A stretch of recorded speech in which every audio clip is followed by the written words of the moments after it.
Well, Michael, here's your 408 small block Ford. Give description of this combination to a set of our As Cast head, custom grind hydraulic roller. Got the Milodon rear sump oil pan on it. And we just got a manifold on it to run it for you. I think you're going to use your own stuff. Wanted to make her run, see if she does. Stay tuned.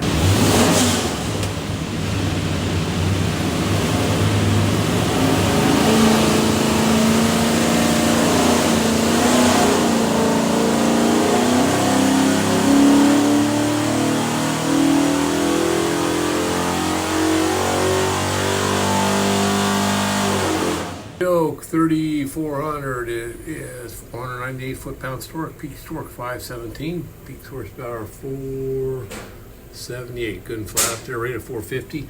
That's the new head and everything runs really good. So what we'll do now is pull the pipes back, make sure it's good and clean, show you a couple of things. When you see range, find this thing looks like credit card, USB card.